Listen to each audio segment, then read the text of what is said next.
Hello friends, welcome to our YouTube channel. पिछले class में हमने बाल्यावस्था के बारे में पढ़ा था। आज हम किशोरावस्था को पढ़ेंगे। बाल्यावस्था के तुरंत बाद किशोरावस्था स्टार्ट हो जाती है। किशोरावस्था को इंग्लिश में एडोलसेंस कहते हैं, जो कि लैटिन भाषा के एडोलसियर शब्द से बना है, जिसका अर्थ होता है परिपक्वता की ओर आगे बढ़ना, यानी मेच्योरिटी की तरफ बढ़ना। 12 से 18 वर्ष तक की आयु को किशोरावस्था मानी जाती है। किसी भी मानव जीवन में किशोरावस्था बहुत ही इम्पोर्टेंट रोल प्ले करता है, क्योंकि इसी अवस्था में बच्चे में कई तरह के परिवर्तन देखने को मिलते हैं। उसका शारीरिक या मानसिक विकास इसी अवस्था में पूरा होता है और बच्चा मैच्योरिटी की ओर आगे बढ़ता है। इसीलिए इस अवस्था को परिवर्तन की अवस्था भी कहते हैं। किशोरावस्था को दो भागों में बांटा गया है। पूर्व किशोरावस्था 12 से 16 वर्ष तक, उत्तर किशोरावस्था 16 से 18 वर्ष तक। स्टैनले हॉल ने किशोरावस्था के बारे में कहा है कि यह बड़े संघर्ष, तूफान व विरोध की अवस्था है। करमाइकल ने किशोरावस्था के बारे में कहा है कि किशोरावस्था जीवन का वह काल है जहां किसी भी अपरिपक्व व्यक्ति का शारीरिक व मानसिक विकास चरम सीमा की ओर होता है। यानी यह वह अवस्था है जहां बच्चा मैच्योरिटी की तरफ आगे बढ़ता है, अपरिपक्वता से परिपक्वता की तरफ आगे बढ़ता है। आगे किशोरावस्था की विशेषताएं। पहला है शारीरिक विकास। इसी अवस्था में बच्चे में कई तरह के शारीरिक परिवर्तन देखने को मिलते हैं, जैसे लड़के का आवाज में भारीपन आ जाता है और लड़कियों की आवाज में कोमलता और मिठास आ जाती है। लड़कों के मूछ दाढ़ी आने लगते हैं, उसी तरह लड़कियों में भी कई परिवर्तन देखने को मिलते हैं।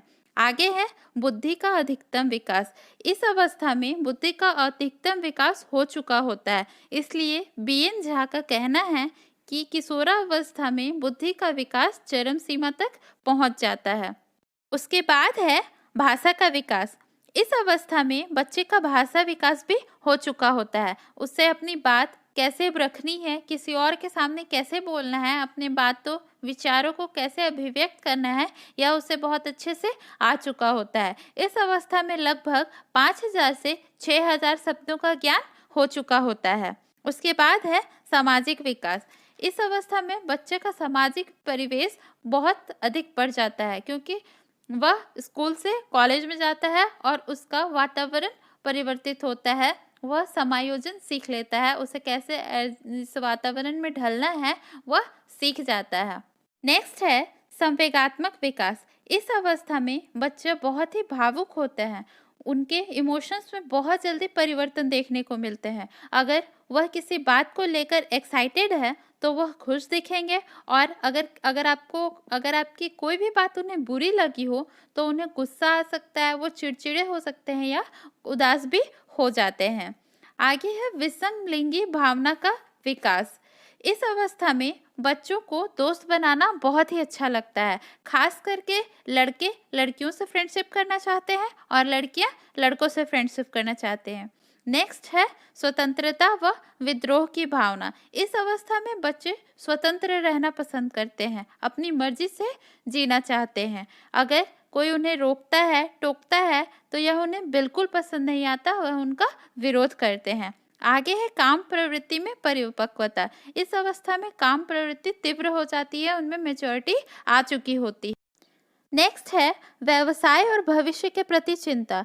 इस अवस्था में बच्चे यह सोचने लग जाते हैं कि उनका आने वाला कल कैसा होगा, वह आगे क्या बनना चाहते हैं या वह आगे क्या करेंगे, इस बात की उन्हें चिंता होने लगती है। लास्ट पॉइंट है आत्म केंद्रीयता। इस अवस्था में बच्चे सेल्फ सेंटर्ड हो जाते हैं। इस बात से उन्हें फर्क पड़ता है कि लोग उनके बारे में क्या बातें करते हैं, लोग उनके बारे में क्या सोचते हैं।